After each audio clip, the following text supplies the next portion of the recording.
Hello, I'm Amy Ludwig Vanderwater, and I welcome you to day 45 of Keeping a Notebook. This is Betsy the Writing Camper. She loves when other writers join her. Our Keeping a Notebook chat for today is titled The Shape of Letters. Hi, writing friends. Welcome to day 45 of Keeping a Notebook. We are here. And before we start with today's chat, I would just like to say something about notebooks. Each day when we meet here in Betsy the Writing Camper, I share a different something that you might want to try in your notebook and that I've tried in my notebook. But please know that any day, what I say does not mean that that's the thing you should write in your notebook that day. You might wake up and have an idea and think, I have to write about this, or say, I just kind of want to stare at a blank page for a while and get my own idea.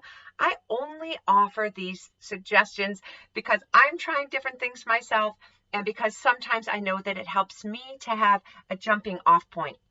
So know that when people write in notebooks, at least my belief about notebook writing is that sometimes a little spark can get something new going, but that doesn't mean that everybody has to do the same thing. So if you have your own idea, do that instead of whatever I say. Or if I say something and you start to try it and then you go in a brand new, interesting direction, do that. Each writer needs to follow their own path. And so I certainly am offering different things here from Betsy the Writing Camper because it wouldn't be so interesting if every day I said, hi, we're here in Betsy the Writing Camper, do whatever you want. Hi, we're here again in Betsy the Writing Camper, do whatever you want. So I'm offering suggestions as jumping off points, but please do make them your own or ignore them altogether. That said, today's Keeping a Notebook chat is titled The Shapes of Letters. I was just looking at my bookshelves yesterday, and this book jumped off at my eyes. It's called Written by Hand, Techniques and Tips to Make Your Everyday Handwriting More Beautiful, and by Erica Teague. And I saw it, and I just saw the spine, and it got me thinking about handwriting. This is a book that you can use to play with your handwriting and learn some new letter techniques. And I want to try these things, and I haven't. I bought the book and I haven't tried them, but it made me think about handwriting in general and about the shapes of letters. So sometimes we write by hand and sometimes we use computers to write and our phones to write, and in those times we choose fonts. But when we use our own handwriting, we create the shapes of the letters, and we do that based on what we've learned, based on things we've noticed and admired, based on patterns and habits. And so this is what I wrote about today. And what I did first, which is kind of an interesting exercise for me, I'm finding my page here. There's my photographs, is I wrote my alphabet 4 times. So I wrote my alphabet in uppercase printing, in lowercase printing, in uppercase cursive, which I couldn't remember everything so super well, and in lowercase cursive.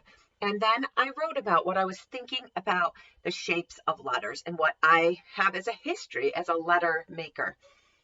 So I could have written a lot more, but here's what I have. When I was learning how to write, I remember learning to print, but not learning how to form thoughts on paper. We copied things from the board and worked on letter formation. There were 2 kinds of writing, printing and cursive, 2 kinds.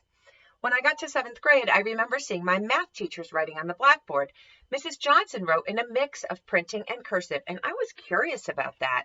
Had never thought you could mix the 2 kinds of letter shapes. I must have asked her because I remember her saying, oh yes, I mix printing and cursive. I have gone through different handwriting styles in my life, and even now I write in different ways at different times.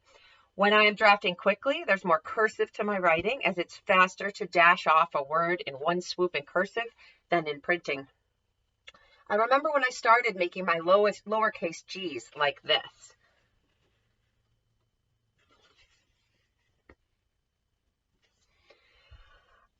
For some reason, I saw this in someone else's writing, and over time, I took it on for myself. When writing the letters on the facing page in cursive, I realized I had not made a cursive Q or an X in so long, I'm not even sure how to do the capital X. There are cursive letters I do not ever use these days, but they are beautiful. Even though I've been writing by hand for a long time, I still want to learn to be a better handwriter.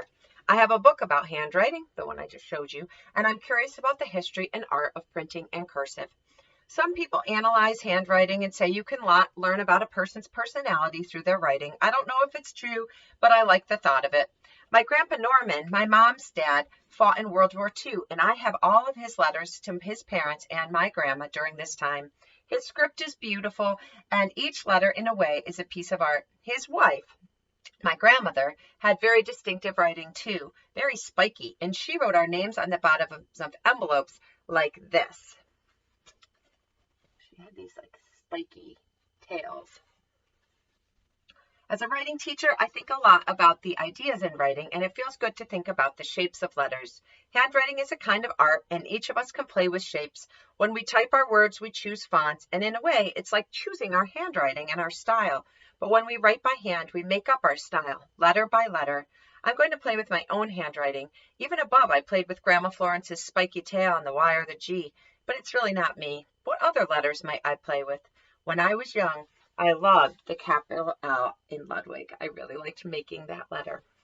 So today, thinking about the shapes of letters, my grandpa's letters here, you can see they're printing on the outside, but on the inside,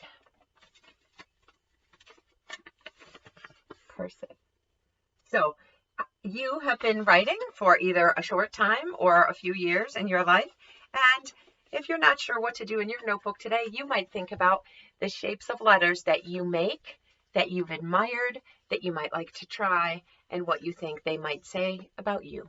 So, happy writing. I look forward to seeing you tomorrow. Take good care.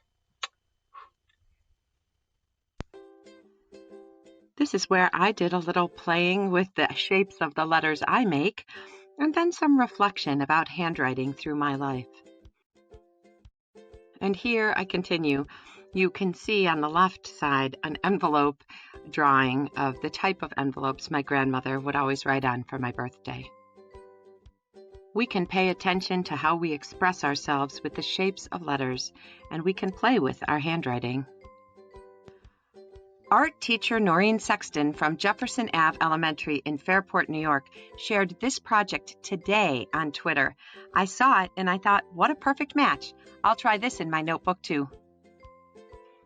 As always, I am grateful that you are here, writing with me and Betsy.